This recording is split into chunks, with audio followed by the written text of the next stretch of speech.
Here we are. We're back again. Okay. So, testimonial evidence. Somebody tells about their success or their failure, or their success in particular. These successes is often used as strong evidence that there's a product works, that there's some kind of relationship, that if you use the product, you improve the chances of more hair or less cancer or whatever the hell the product is supposed to do. We all have personal experience, so no matter what happened in the world, we have our experience falls into one of those four cells. But our own experience may be an exception to a more general rule, instead of being satisfying the rule. Hence, we can't really conclude that what happens to us is what generally happens. It always happens. Another kind of single-cell error are the use of case studies.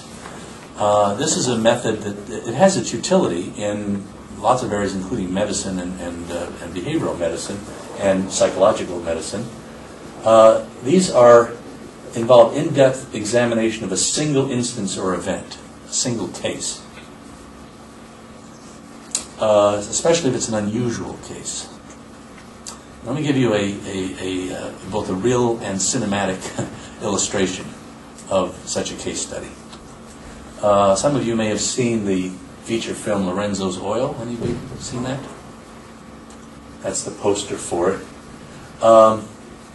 It's about this little boy, this is the actor that plays the little boy, Lorenzo, who has this condition, this ALD, I won't attempt to pronounce that, adrenonucleodystrophy is the name of the condition.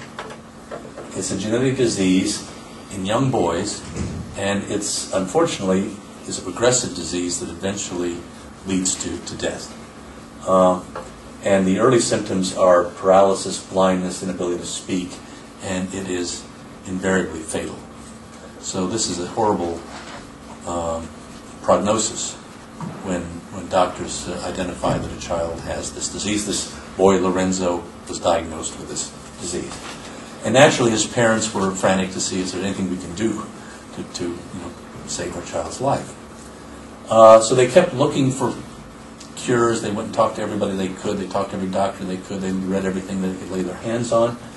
And they heard about somebody with a special form of olive oil that somebody said had speculated might stop the progression of this disease.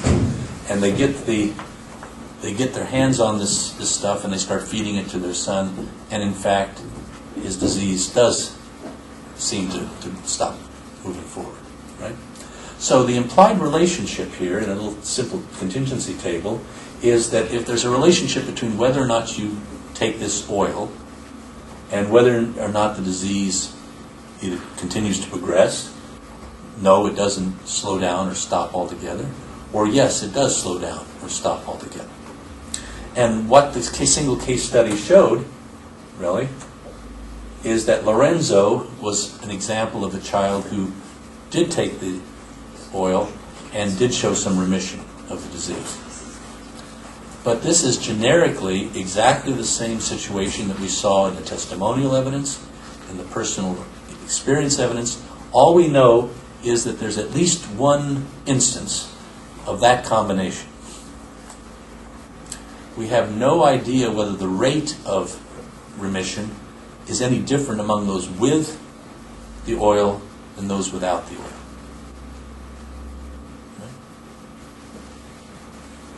Now, just for some closure, since I hate to tell you the story and then not have the finish to it,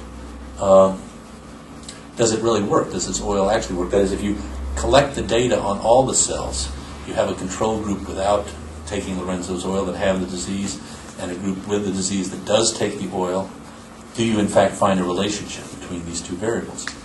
And it turns out that there's a relationship, but it's a complex kind of relationship. What they find is that if you are early in the illness, taking this oil will stop the progression of the illness. If you're too far along in the illness, the oil doesn't have any effect at all. And if you take it sort of in between, not at the very earliest stages or the very latest stages, but in between, you sort of stop it, but you don't recover the damage that's already been done. And that seems to be what happened to Lorenzo. And here's I found a picture of Lorenzo now as a grown-up young man with that's his father there with him, and he's paralyzed and has trouble breathing and all sorts of things, but he's still living. So he was one of this sort of in-between case where they started the treatment early enough to save his life, but not early enough to prevent him from developing some very severe deficits. So it's kind of a semi-sad story. Yeah. But the key point here is that no case study, you cannot establish relationships between variables in any case study, ever. They're useful, they're interesting, and it suggests we need to collect more data to see if maybe this might be helpful. It might be a partial or a total cure. But the case study by itself can't establish a relationship between pairs of variables. And precisely because, as we've been saying in all these other examples, we only have information on that one cell. The fact that it's not empty. But that's not enough to say that the rows or the column percentages are different from one another. We'd have to have all the numbers to be able to make that comparison. Yes? Okay. What would be if you had filled up 3 out of the cells, so it's not just one, but you had like partial, would that still be an error? Because, I mean, I found a study who compared 5 people who received treatment to 1 control. So obviously the control could have either just been yes or no, so it would only been 1 cell, but the other 2 cells were filled out. Yes. Well, if you had one control here and they had to fall in one of these 2 conditions, you might say 100% of the people in this condition ended up in the cell, and the percentage here, in a sense, you would be filling in all 4 cells there. If you had some observations of people who didn't get the oil, even if it was a few, and some observations on people who did get the oil, and you could try to make a comparison of the percentages. Now, I'm postponing for a while the question of statistical significance, which is a totally separate question. And we're going to return to that and talk about that a little bit next time, but not today. For the moment, we're going to just simply say if these are different, there's a relationship. If they're the same, there's no relationship. Later, we're going to say sometimes small differences could be due to chance, sampling error. And so we have to rule that out before we can conclude there really is a relationship there. But that's getting ahead of ourselves. Right? But to answer your question, if I collected data and I said, I've collected data on 10 people, and there's some in there, there's some in there, there's some in there, but none of my observations fell in here. That would not be sufficient, because it may be that just by sampling error, I happen to get some data on people in these cells, but there are people in that cell, I just haven't observed them yet. Do you call it a single cell error, then, or is that not a... No, you would call that maybe a 3-cell error. I have data on 3 of the 4 cells that I need, but I don't have it on all 4. And unless I can fill in that other last cell, I can't make the comparison that I need to make in order to establish a relationship between the 2 variables. Right. Okay, so now there's an equally perfidious error that occurs when people take single-cell information as disproving a rule. Right? So if we can find a single exception to the rule, we can therefore show that there is no rule. There is no relationship at all between the 2 variables. And that is logically equivalent to concluding there is a relationship when I can get some single-cell information. It's just as pernicious to draw the conclusion that there is no relationship from single-cell information. This takes many common forms. And the first we might look at is negative testimonials, right? So somebody says, I'll never buy another American-built car. This Ford of mine is always in the shop. What are they telling us? They're saying that they think there's a relationship between where the car is manufactured, if it's built in the United States or built elsewhere, and whether it has a high rate of repairs or a low rate of repairs. And their experience is that, in fact, they have their American-built car, and it does not have fewer than average. It has lots of repair problems.